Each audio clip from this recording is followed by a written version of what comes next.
최강 시사.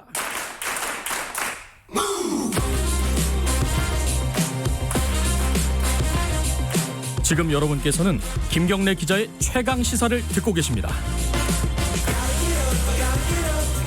네, 집중호우 피해가 굉장히 심각합니다. 지금도 비가 많이 오고 있죠. 때 아닌 4대강 논란이 벌어지고 있다고 제가 아까 모두에 말씀을 드렸었는데, 4대강 때문에 피해가 컸다, 4대강 덕분에 그나마 좀 피해가 준 거 아니냐, 4대강 사업 안 한다는 피해가 또 난 거 아니냐, 이런 여러 가지 지금 논란들이 벌어지고 있습니다. 오늘은 여야 두 분을 연결하는데 두 분 다 전문가입니다.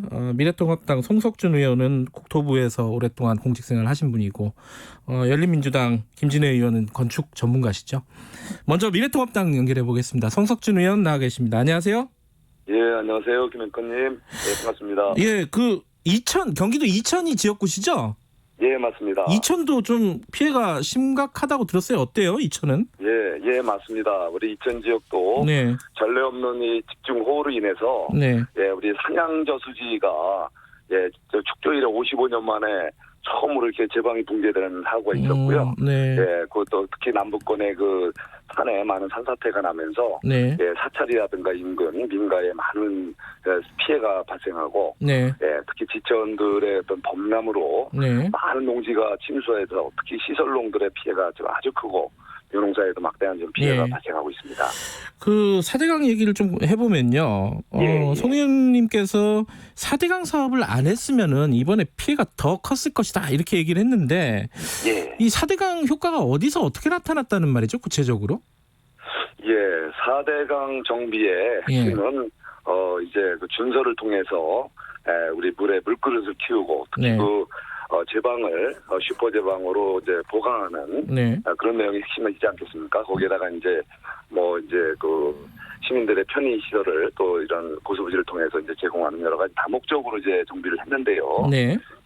가장 핵심이 역시 그 물그릇을 키워서 네. 가뭄 시에는 이제 보를 통해서 이제 네. 물을 가뒀다가 활용하고, 특히 이번 같은 대홍수 시에는 그런 큰 물그릇을 활용해서 이렇게 주변에 그 범람 피해를 막을 수 있다는 거죠. 네. 그래서 이번에 한강 주변에 엄청난 폭우가 전례 없는 폭우가 왔지만, 네. 이런 주변에 과거 상습 침수 지역인 여주시 같은 경우는 아주 안전한 그런 걸 유지했었고요. 네. 한강 주변에 이런 피해가 최소화됐다는 거, 이런 것으로 많이 또 입증이 돼 있죠. 예. 그런데 예를 들어서 낙동강 같은 데는요. 예. 이게 제방이 무너졌잖아요. 그렇죠. 예. 예. 근데 이게 지금 대한하천학회에서는 이 합천 창녕보 그 보 때문에 수위차가 생겨가지고 결국은 제방이 붕괴된 거 아니냐. 4대강 사업 때문에, 그러니까 보호 때문에 피해가 더 생긴 거다라고 주장을 하고 있거든요. 예. 여기에 대해서는 어떻게 생각하세요? 예, 바로 그 부분에 대해서는요. 예. 이제 전문가들 조사 결과가 나와야겠지만, 네. 저도 이제 어제 환경부 장관님도 통화하고 국토부 관계자들 같이 통화하면서 현황 파악을 좀 해봤습니다. 네네. 그랬더니 이제 우선 이런 제방 붕괴에는 물적 요인, 인적 요인 같이 작용한 것 같아요. 네네. 우선 무너진 제방은 창녕 합천보 예. 바로 상류 250m 부근에서 한 30m 정도가 제방이 유실된 거죠. 네네. 예, 그런데 그 부분을 보면은 거기가 이제 지천하고 연결된 배수문 부분이랍니다. 예. 근데 그쪽은 지난번 4대강 정비 때 보강 정비가 안 된 부분인 것 같아요. 예, 그렇게 또 그쪽에 얘기가 그렇게 되고 있고요. 네. 그런데 문제는 이번에 이제 환경부로 이제 우리 댐 관리, 네. 보호 관리 업무가 이제 넘어가면서, 그 당시 상류에는 합천댐의 물 방류가 네. 상당히 굉장히 급격하게 방류가 이루어지면서, 네. 그게 아마 특히 이제 보호가 물이 많이 또 이렇게 차일 경우에는 보호의 또 수문 조절을 잘 해야 되는데, 네네. 바로 보호의 수문 조절 관리가 제대로 됐는지, 예. 그리고 또 상류의 합천댐에 댐 방류가 어떤 영향을 미쳤는지, 알겠습니다. 그런 부분에 대해서 인적 요인에 대해서 한번 좀 조사할 필요가 있고요. 근데 반대로요. 아쉬웠던 건 예. 섬진강 같은 경우에는 피해가 굉장히 컸잖아요. 그렇습니다. 그래서 컸는데 이게 4대강 사업을 섬진강이 했다면은 피해가 없었을 것이다 이런 식으로 지금 주장을 하고 있지 않습니까? 미래통합당에서. 예, 맞습니다. 이건 지금 말씀하신 뭐 여러 가지 인적 요인이라든가 뭐 예를 들어 조한댐 물적 요인. 방류량 조절을 실패했다든가 뭐 여러 가지 이유가 있을 텐데 꼭 4대강 그렇죠. 때문에 4대강 사업을 안 해서 이렇게 피해가 생겼다고 볼 수 있는 건가요? 예, 저는 뭐 그렇게 단정하기는 어렵겠지만 확실하게 그런 우리 추론을 할 수가 있죠. 왜냐하면 네. 지금 섬진강유역에 사실은 그 주변에 이제 댐도 조암댐이라든가 이렇게 특히 하동군 지역에 네. 그런 걸 축조하면서 밑에 퇴적량이 물의 흐름이 이제 좀 적다 보니까 퇴적토가 많이 퇴적이 돼 있었다고 합니다. 그러다 보니까 하상이 많이 올라와 있던 거였죠. 거기다가 이번에 유례 없는 많은 비가 오다 보니까 이제 그동안은 홍수위 조절을 하다가 그동안 참던 네. 바로 그 상류의 댐에서 섬진강 댐에서 급격하게 이제 방류를 많이 하다 보니까 예. 이 물그릇이 섬진강에 정비가 안 된 그 섬진강에 그 물그릇이 감당이 안 된 거죠. 그러니까 결국은 퇴적토도 있고 또 시에 감당할 수 없는 물이 떠내려오니까 주변에 이게 지방이 이게 터지지 않을 수가 없는 거죠. 그러니까 그런데 만약에 우리 4대강 정비를 했더라면 네. 물끝이 커졌다면 적어도 그런 기본적인 그런 지방 유실이나 이런 거는 상당 부분 막을 수 있었겠죠. 그러니까 준설 같은 걸 했어야 됐다 이런 말씀이신 거네요. 예, 그건 이미 뭐 많은 사례가 지금 말해주고 있지 않습니까? 그런데 이제 4대강 사업에 대해서 이제 박근혜 정부 때도 감사가 있었고 문재인 정부 때도 지금 감사가 있었습니다. 2013년, 18년. 근데 두 번 다 이게 4대강 사업이 홍수 피해를 막는 효과는 없다라고 결론을 내렸어요. 이 부분은 그러면 잘못된 감사라고 보시는 건가요? 예, 저는 뭐 제가 또 그걸 단정적으로 잘못됐다고 판단하기 어렵지만 네. 문제는 있다는 생각이 듭니다. 네. 우선 그동안의 그 조사 기간 중에 최근에 우리 4대강 정비 사업 이후에 3년부터 최근까지 보면은 여름 장마라고 할 정도로 그동안에 사실은 이 강우량이 상당히 적었던 상태거든요. 네. 그런 거로서 이제 추정을 해서 뭐 이렇게 홍수의 피해가 사실상 거의 없었던 상황이 많았기 때문에 그걸 갖고서 홍수 피해로 인한 그런 편익은 사실은 제로다 이렇게 그 감사원 결과가 나왔는데 그거는 문제가 좀 있다고 보고요. 사실은 우리가 이제 모의 실험을 통해서 실제 범람이 생겼을 때 어떻게 많은 그 최대 강우량에서 또 어떤 효과가 왔는지 그런 다차원 홍수 피해 분석법에 의해서 제대로 분석을 해야 되는데.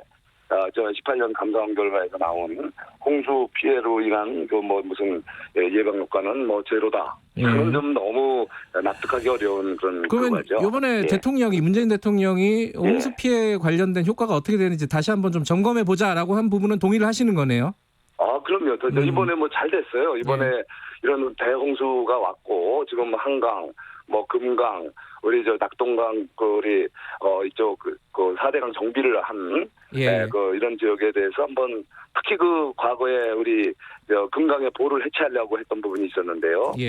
그게 사실 금강의 공주보 때문에 예당자 수집물이 채워지고 있거든요. 가뭄 효과, 가뭄 대비 효과가 엄청 컸다는 것도 있었고요. 알겠습니다. 그리고 종합적으로 재검토했으면 좋겠어요. 뒤에 김진애 의원하고 시간 배분을 해야 돼서 여기까지만 듣겠습니다. 고맙습니다.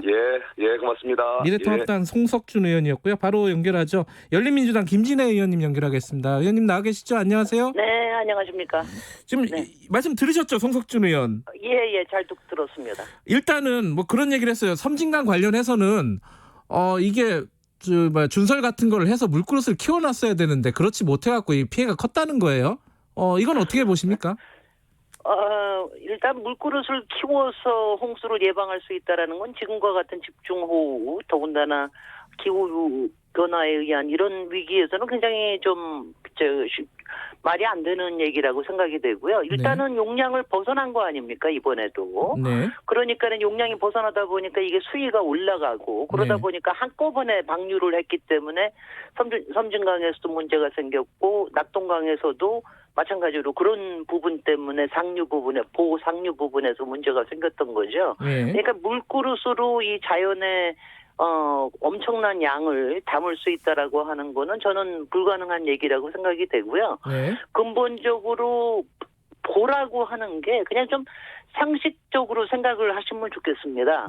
보라고 하는 거는 일단은 물의 흐름을 막는 거 아닙니까? 아무리 수문을 다 열어놓는다 하더라도 물의 흐름이 원활치가 않으니까 하류로 바로 내려가지를 못하는 거죠. 이번에 보면은 섬진강 같은 경우는 댐에 바로 하류에서 생겼지만 네. 지금 낙동강이나 영산강 같은 경우는 다 보 근처에서 일어났거든요. 네. 물을 많이 담아놓고 그거를 제대로 방류를 못하니까 옆에 있는 뚝이죠. 예. 특히 이제 뚝 같은 경우는 다 토사로 이루어진 뚝인데 이런 것이 압력을 견디지 못해서 터진 거 아닙니까? 예. 그러니까 이제 근본적인 홍수 예방의 효과가 부족하다라고 하는 이 부분에 감사원의 2번에 걸친 지적은 맞는 것이죠. 이거 저는 상식으로 생각해야 된다고 생각합니다. 근데 감사원 아까 이제 송석준 의원도 얘기를 했는데 감사원 네. 결과가 있음에도 불구하고 지금 문재인 대통령 다시 한번 보자는 거잖아요. 홍수 예방 효과가 있는지 없는지. 그러니까 이제 이거는 확실히 이렇습니다. 그동안 이제 4대강의 재자연화 네. 그리고 이제 보 자체의 문제에 대해서 여러 지적이 있어서 이것을 재자연화하자. 또 일부는 수문을 열기도 하고 이런 효과를 봤습니다만은 네. 지금 낙동강의 경우 같은 경우나 금강의 경우를 보면은 네. 지역의 정치적인 이 반대가 상당히 심각합니다. 그래서 그동안 이제 추진이 못 돼 왔었는데 이번에 홍수에 대한 문제가 한번 확실하게 이번에 문제를 봤기 때문에 네. 이 부분에서 검증을 하고 그 결과에 따라서 그다음 조치를 추진하자. 이런 방향은 문재인 대통령의 인식이 정확하다고 생각합니다. 그 다음 방향이라고 말씀하신 거는 보호 해체나 이런 부분들을 결정을 해야 될 시기가 왔다 이런 말씀이신 건가요? 그 부분은 이제 그다음에 생각을 해야 될 일이라고 생각이 듭니다. 가령 이제 특히 낙동강 같은 경우에는 8개 보가 있는데요. 네. 그 중에 일부 부분은 아예 수문을 열지도 못하는 부분들이 있어요. 근데 우리가 지금 홍수만 얘기를 하고 있지만 네. 지금 수질 문제도 심각하다는 게 잘 알고 계시지 않습니까? 녹조 문제라든가 네. 이런 부분들. 그런 부분들에 대해서도 문제 제기가 계속 있었는데 추진이 못 되고 있으니까 그 부분은 여러 가지 8개를 다 해체하지 않는다 하더라도 그 부분에 좀 세밀하게 네. 조정해서 추진하는 것은 필요하다고 생각이 됩니다. 예전에 이런 말이 있어요. 예.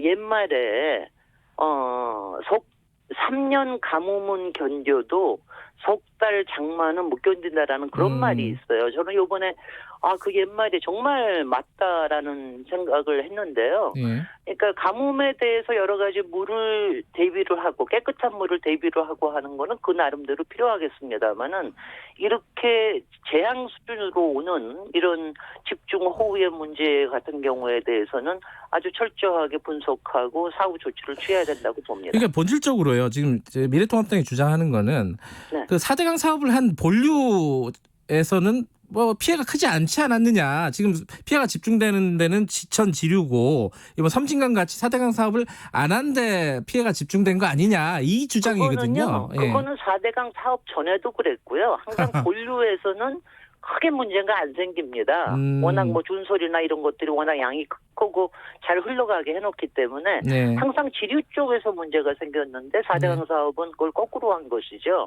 그래서 이제 이 부분에도 이번에 이제 확실하게 보이는 건 뭐냐면 특히 영산강 경우 같은 경우인데요. 예. 그 죽산보의 상류 부분인데 네.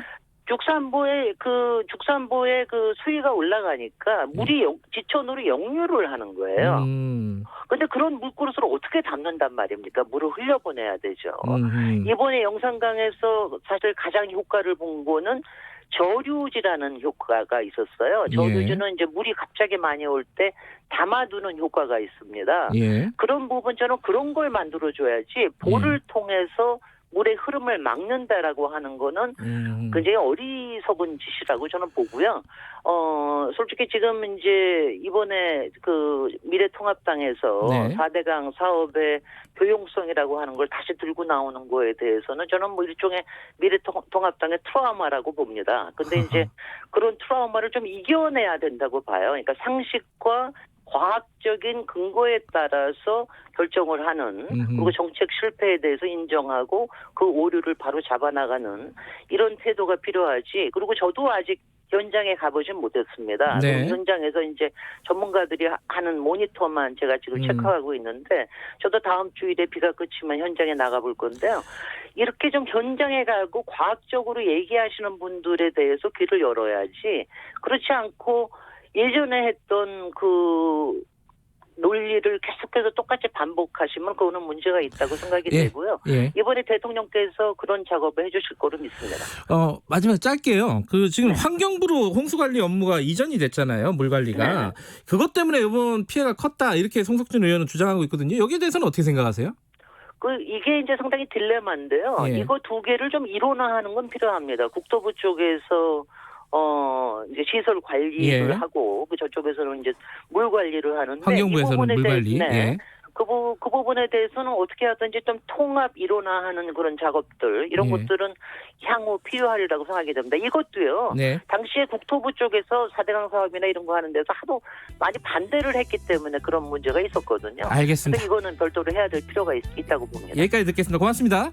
네, 감사합니다. 열린민주당 네. 김진애 의원이었고요. 현재 경기도 강원 지역 집중호우에 따라서 장마철 ASF 그러니까 아프리카 돼지열병 위험주의보가 발령 중입니다. 기본 방역수칙 준수 당부드리겠습니다. 1분 여기까지 하겠습니다. 잠시 후 8시에 2부로 돌아옵니다.